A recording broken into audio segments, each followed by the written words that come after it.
Fear is something we tend to avoid. It makes us feel uncomfortable, and yet here we are seeking it through horror.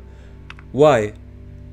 I will try to answer that question through the lens of Resident Evil 7, which I have no problem to consider a masterpiece of the genre.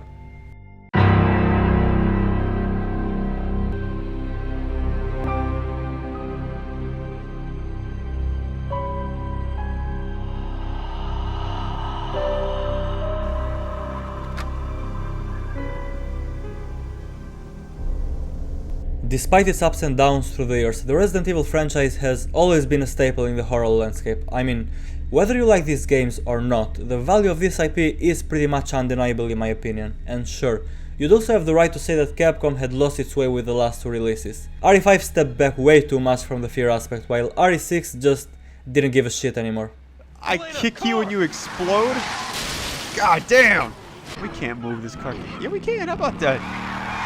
What the fuck? The core DNA of the franchise was established by the first Resident Evil, which made its technical limitation its strength. Of course, it was followed by two sequels which perfected what already worked, and Resident Evil 4, which is considered a masterpiece by its own right. Naturally, the aim for RE7 was to recapture that same feeling, which began with an unexpected E3 announcement.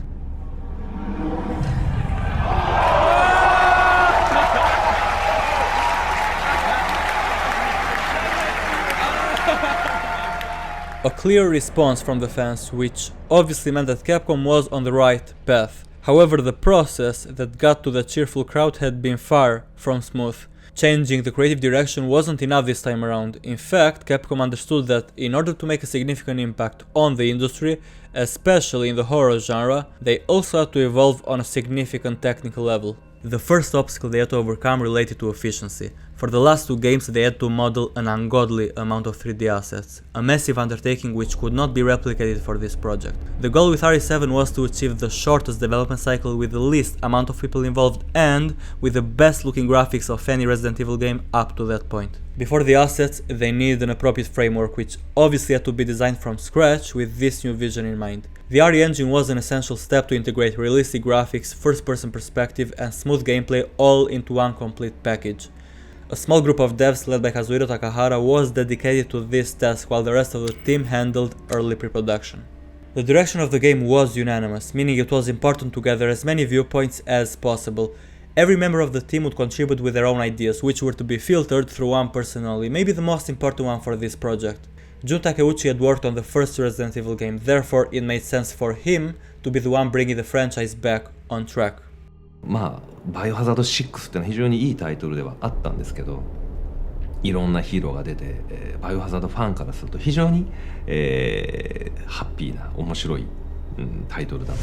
90% of the population in Tall Oaks has been infected with the virus. っていう評価はいただいてましたけど、サバイバルホラーをやりたいという声も非常に、マーケットから多く寄せられていました。Spoken like a true politician. The translation of which probably is shit. It is a table of shit. So they scrapped whatever they had been working on up to that point and went back to the formula. そうですね。2013年度中はですね、別の形でのその、RE7 の開発っていうのを企画していました。まだ今の、形がですね、竹内統括から、オーダー出る前まではですね、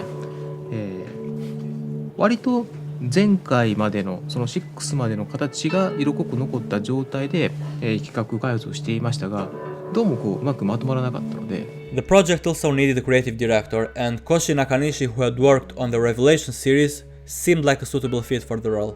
Therefore, he accepted the request immediately, especially after he knew that Takeuchi was behind it. 僕が、バイオハザード7に関わったのはちょうど竹内さんが入って、仕切り直したタイミングからなんですよね。で、もうその時に竹内さんコンセプトを決めてて、今回はホラーをする。そしてモチーフはイービルデッド。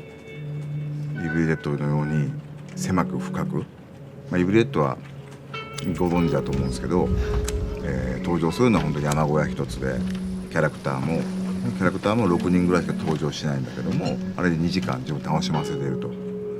なのように深く狭いコンセプトでホラーのバイオを作ると。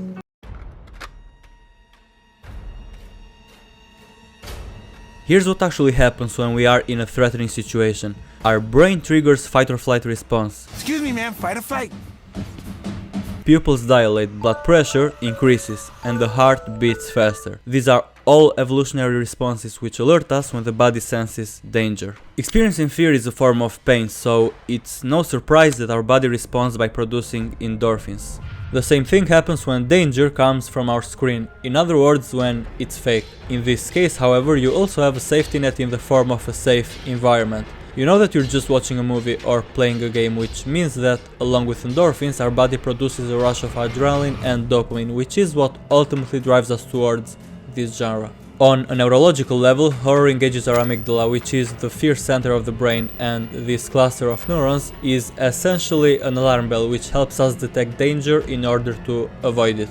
Dr. Kristen Knoll says, and I quote, "Researchers have found that watching horror can improve pain tolerance due to endorphin production." And from my experience, that statement has truth to it. The setting is crucial if you want to achieve a specific atmosphere, and Capcom thoroughly researched the battle location where the game was to take place. Eventually the team also got the green light for a trip to Louisiana where they paid close attention to every single detail, and yeah, it shows.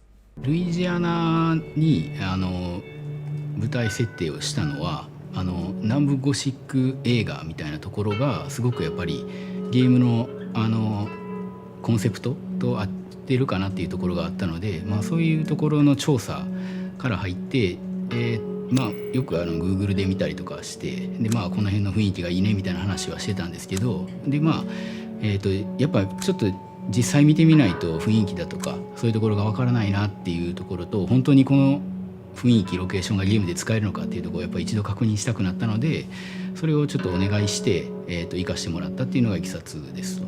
でやっぱりその田舎の、ルイジアナみたいな田舎の、やっぱちょっと閉鎖的な空間みたいなところの、雰囲気がやっぱ合うと思ってるので、実際行ってみて、そこまで田舎という感じではなかったんですけれども、建物だとかそのプランテーションハウスって言われる建物だとかはやっぱり歴史があって、今までのその洋館の綺麗な絵だったバイオみたいなところとはちょっと違う雰囲気でありながら、バイオ的な、ドアの形だとか、そういったところがなんか雰囲気が合いそうだったんで、実際その辺の写真をたくさん撮って持って帰ってきて、で、それを実際チームの人たちと共有した時にやっぱこれは合ってるんじゃないかっていうところがあったんで、タイトルとして実際これをじゃあ館の、アセットとして作ろうっていう風になったので、その後は今度は実際撮影する舞台みたいな人たちがルイジアナの方に行って、テクスチャーを撮ったりだとか、あとは、実際僕らがロケーションで見てきた実際の建物だとかでフォトスキャンできるものとか、そういうものを撮影してきて、でそれをそのままゲームに取り入れるっていうところをしているので、僕たちがこうルイジアナで作りたいとか、ここがゲームに合うんじゃないかっていうものはほぼ、イメージに近い状態でゲームに実装されるっていうことが実現できたっていうところなので、取材っていうのはすごく意義があったのかなというふうに思います。Graphical fidelity takes a big step forward, and by no accident. Capcom went for photogrammetry this time around, and it was the right decision. If this is your first time hearing about it, photogrammetry is a process which involves scanning real objects or people from a lot of different angles using an array of cameras, and then using those scans to digitally reconstruct them as 3D models ready for integration in the game. This was mandatory, not just because it made sense on a production level. It also was imperative for maximum immersion in the Louisiana wetlands, which breathe life through every render frame. Doors, cabinets, tables, lampshades, everything is a reminder that you are in that place. What really brings this concept to life is the use of lighting and sound effects. Right after you get out of the car, the weather is presented with this yellow tint, almost like it's sick. From that point forward, the lighting is dim, scattered through all crevices and broken windows, never failing to suppress you into a corner. This is the kind of sound your ears will pick up from time to time. By itself harmless. In a setting like this though, a harmless sound is enough to make your skin crawl to a point where you will regret going into that mansion in the first place. Producing good sound is really hard, especially when it has a crucial role in setting the mood of the experience. This is one thing I really appreciate about the game. It doesn't try to scare you with cheap tricks. every jump scare is earned because of all the tension that constantly builds up thanks to the atmosphere that Capcom manages to wrap around the player, and this is not something to be taken for granted in a time where modern horror is filled with garbage conveniences. The sound effects are allowed to shine also thanks to a subtle and non-intrusive soundtrack which adds to the eerie atmosphere. Also consider the fact that silence, often overlooked, is used with intention here in a way that it makes itself the real catalyst of fear. Having said that, the first hours are pure terror, and to make things clear, let's first dissect fear into 3 different levels. Based on what Stephen King has said, we start with gore, which is the lowest level of fear, inducing it through disgust and causing viewers to physically react. Then we have horror, fear through graphic portrayal of the unbelievable and the abnormal.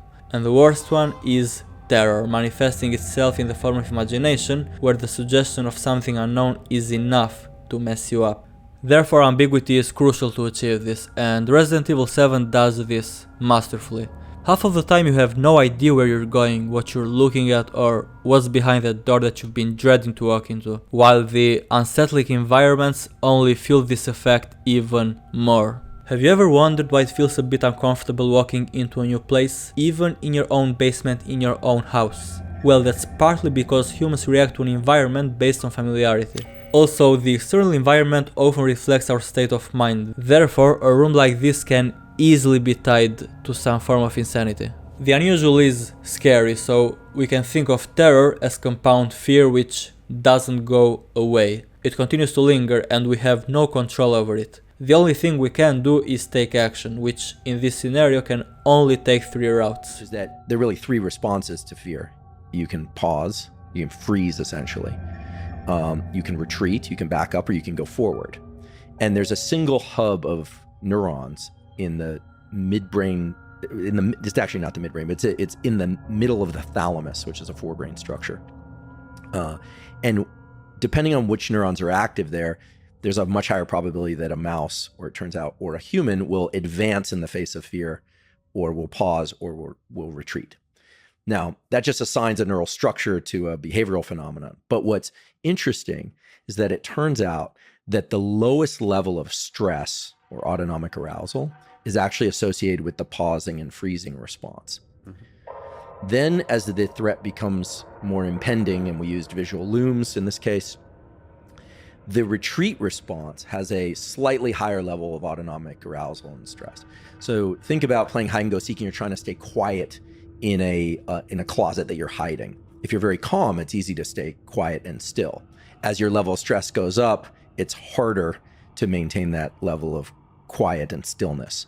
You see this also in animals that are stalking. A cat will chatter its teeth. That's actually sort of top-down inhibition and trying to restrain behavior. So the freeze response is actually an active response, but it's fairly low stress. And what was interesting to us is that the highest level of autonomic arousal was associated with the forward movement toward the threat. So in your case, jumping out of the plane. However, the forward movement in the face of threat was linked to the activation of what we call collateral, which means just a side connection, literally a wire in the brain that connects to the dopamine circuits for reward. And so when one safely and adaptively, meaning you survive, moves through a threat or toward a threat, it's rewarded as a positive experience. And so the key, it actually maps very well to cognitive behavioral therapy and a lot of the existing treatments for trauma, is that you have to confront the thing that makes you afraid. So otherwise you exist in this very low level of reverberatory circuit activity where the circuits for autonomic arousal are humming, and they're humming more and more and more. And we have to remember that stress and fear and threat were designed to agitate us so that we actually move. So the reason I mention this is I think a lot of times people think that the maximum, stress response or fear response is to freeze and to lock up. Yeah. But that's actually not the maximum stress response. The maximum stress response is to advance.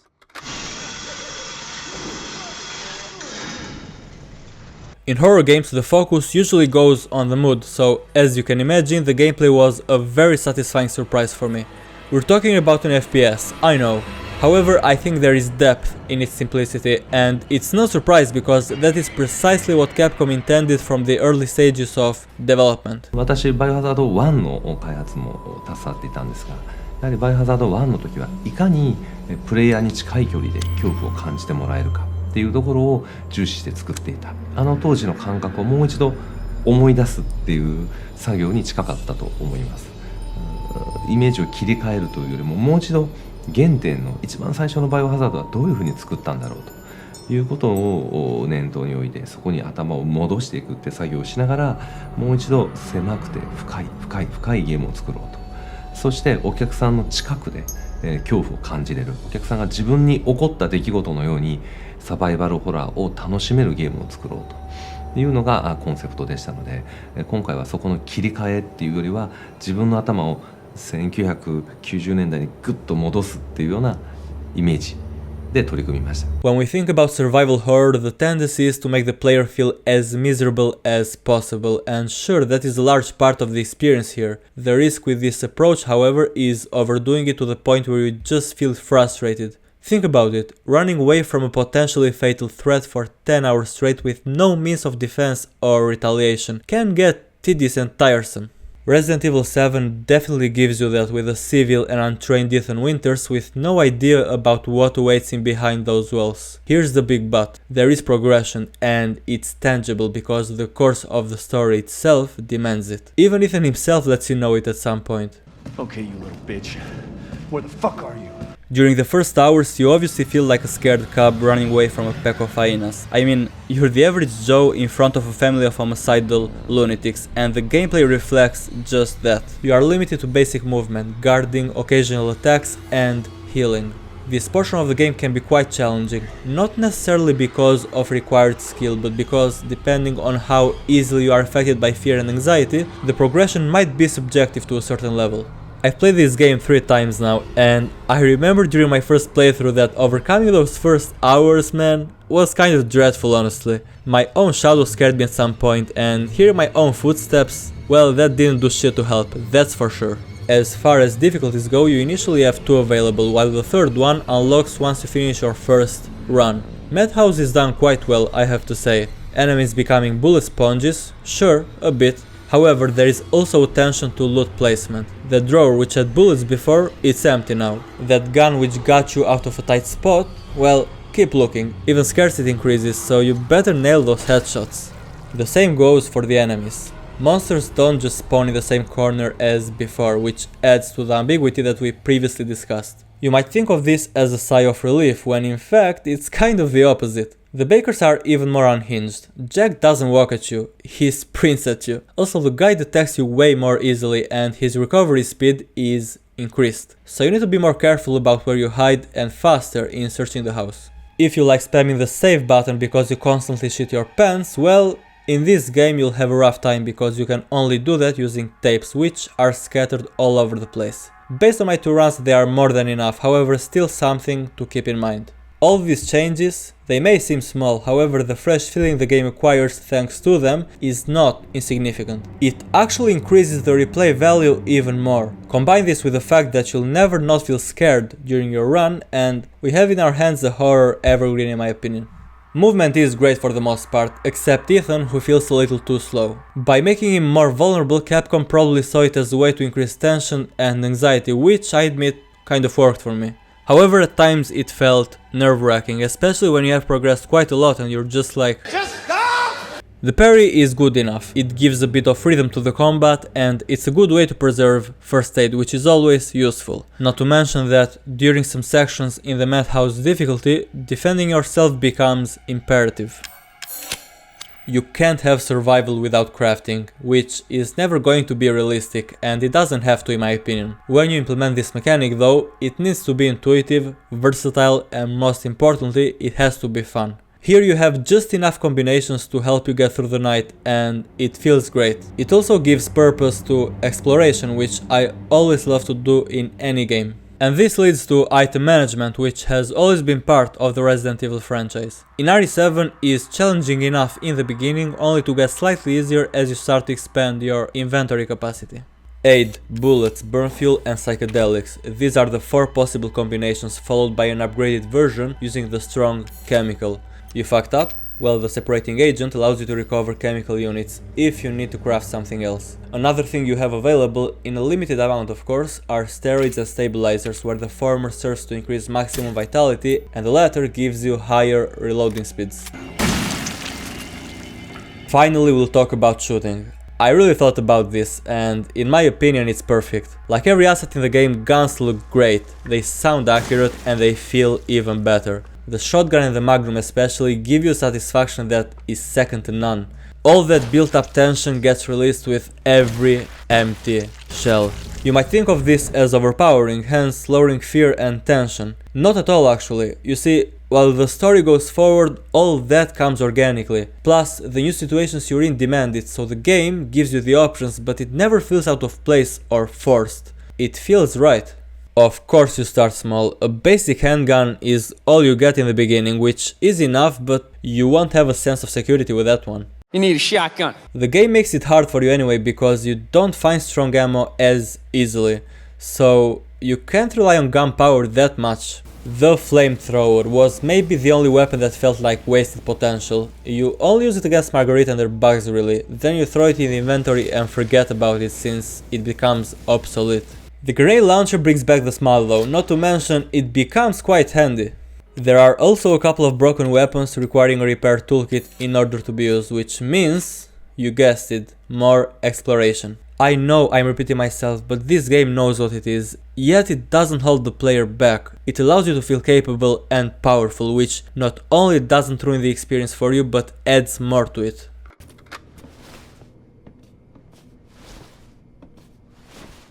Resident Evil 7 is the opposite of open world, however, even in this restricted territory, Capcom still gives you enough freedom to move around, and I appreciate this a lot because it allows you to ingest more of the dreadful atmosphere while simultaneously becoming familiar with it.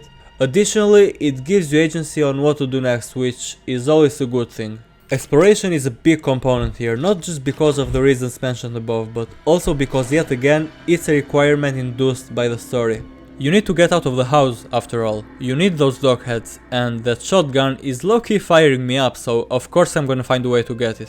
As Capcom intended, the setting is small in scale, but far from it in terms of depth. It never feels like you go from point A to point B just because of the freedom that you have in such an intimate space. Every decision you make, room you enter in or route you take, doesn't feel imposed, it feels intuitive. The challenge is always present, either through simple tension build-up, a chase around the mansion, or creepy monsters, which for some people were a weak link in terms of amount and variety. While I can understand that, I think the less is more approach taken by Capcom is more fitting. ずっと、怖いものがずっと続いていくと、どんどんその怖さのインフレみたいなものが起こってしまいますんで、やっぱりその抜くところっていうのは、重要な要素になってくると思うんですね。しかるべきタイミングで、緊張と緩和っていうものをですね、我々、考えて作っていますんで、そのバランスが今回うまくいってですね、非常に長時間遊んでも飽きない、そしてずっと、恐怖を感じられるゲームに仕上がっているんじゃないかなと思ってます。As I understand it, the real threat is your own mind. Induced imagination can trigger anxiety in the most normal situations just because of prolonged silence. You start to expect the next jump scare, which doesn't come for quite a while. The lack of anything bothers you, it becomes like a hammer bashing through your head. Doesn't get louder or quieter, yet it persists. And then, when you least expect...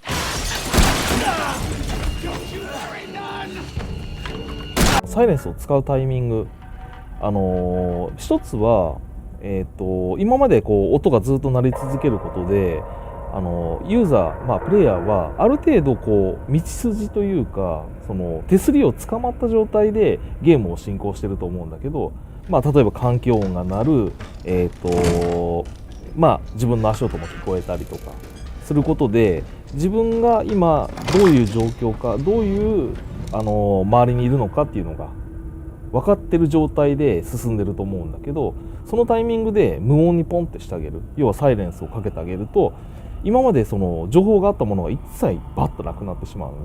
だから言ったらビジュアル的に言うと光があったものがいきなり闇に変わるみたいな、そういう要素を持っていて、サイレンスには。A core element of survival horror is putting the protagonist in difficult situations to get out of, and you have plenty of those here. The feeling of barely getting out alive is always there after every hall, staircase or bloody encounter. I need fucking hands! Speaking of encounters, a large part of those consist of molded, which are essentially humanoid monsters originating from the mutamycete fungus.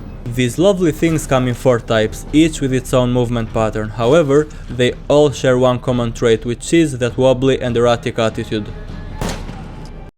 I know that some people are not huge fans of the molded. Personally though, I found them scary and most importantly satisfying to kill. Not to mention, they fit the environment pretty much perfectly. Between standard rooms to creepier ones, trapdoors and fancy walls, the baker's house gives you enough variety to avoid boredom. Don't get too excited though, because with every step, tension continues to increase. Backtracking will be necessary a lot of times, especially if you want to look into everything.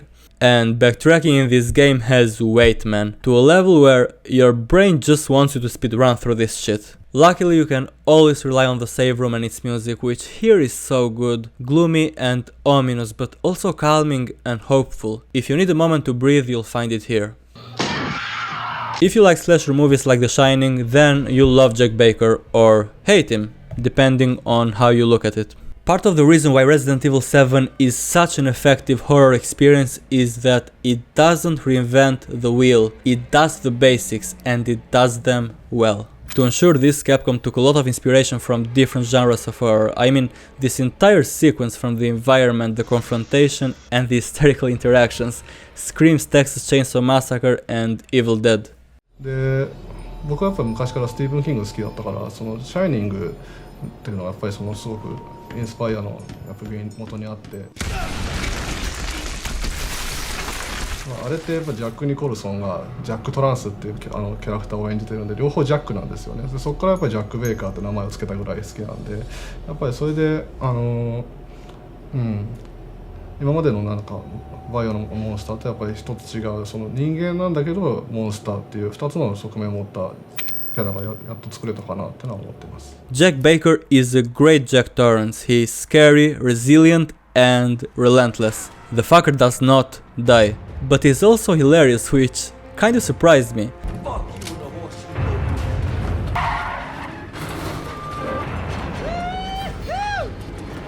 The entire game has humor here and there, which might seem unusual at first. However, in some twisted way, it makes things even more disturbing. The team also made sure to humanize the family. Jack is not just a sadistic killer, he is also a loving husband and father, and that's so necessary, especially in a gruesome story like this. On the gameplay front, you have more than one encounter with Jack, each crazier than the last. My favorite is by far the chainsaw fight. That shit is so unhinged, I love it.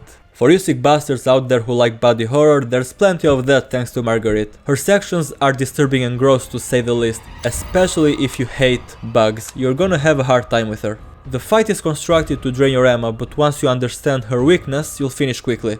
Personally, this is my favorite boss fight in the entire game, from the way you end up in that greenhouse, the disgust displayed on screen, what is suggested by the sounds, and to the confrontation itself, which requires you to use different weapons while also having a lot of verticality for such a claustrophobic space.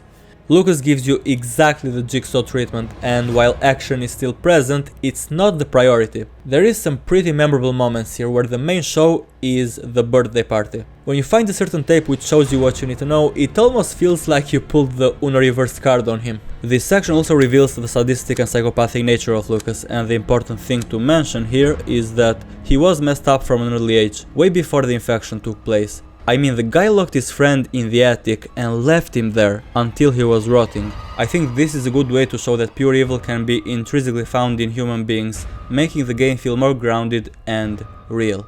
As you move forward, sometimes you forget about her existence, and every now and then she is kind enough to remind you of her presence. Goddamn lady. Eventually you have to deal with her as well. How that happens, I'm gonna leave for you to discover. I'll tell you though, some specific moments gave me serious poopy pants.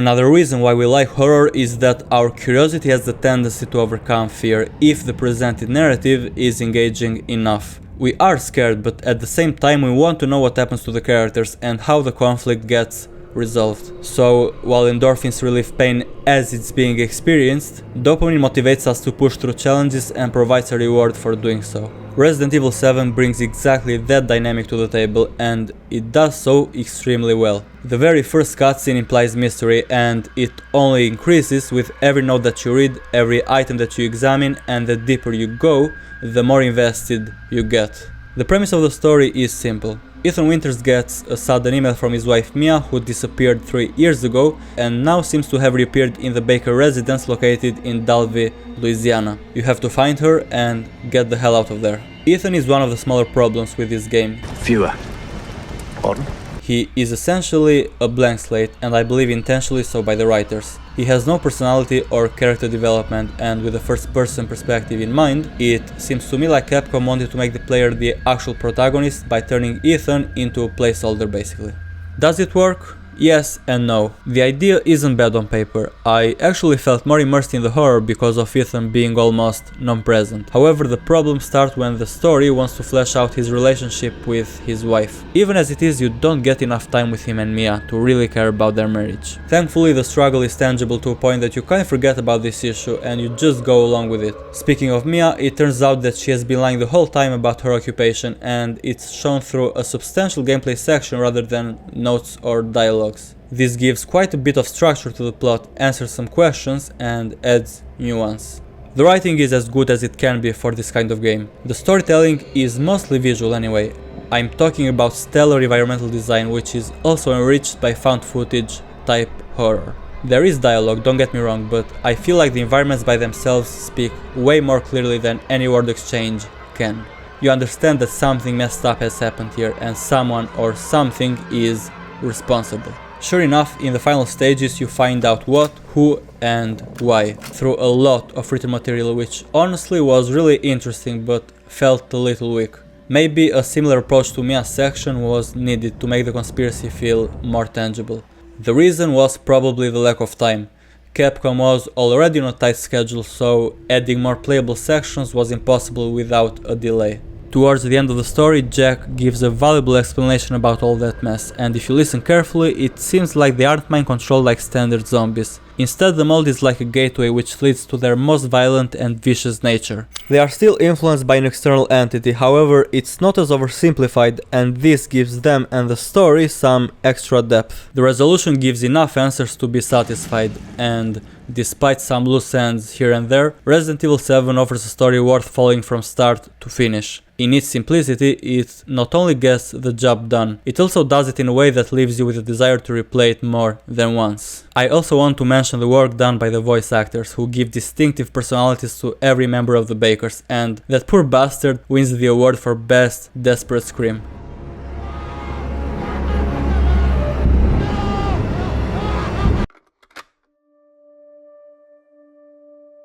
Creative risks are important, especially in an evolving franchise like this, but it's a tricky thing to get right. Thankfully, Capcom embraced the received criticism, and I'm happy to say that they replied with a masterpiece of nightmare fuel.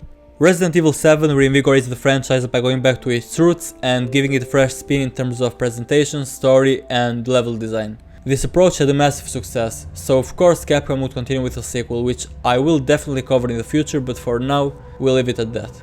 Being my first game in this genre, it's special to me, and it opened my mind into appreciating horror more thoroughly. Hopefully this video delivers on that premise and helps you get into horror with a new perspective. Thank you for watching, and I'll see you on the next checkpoint.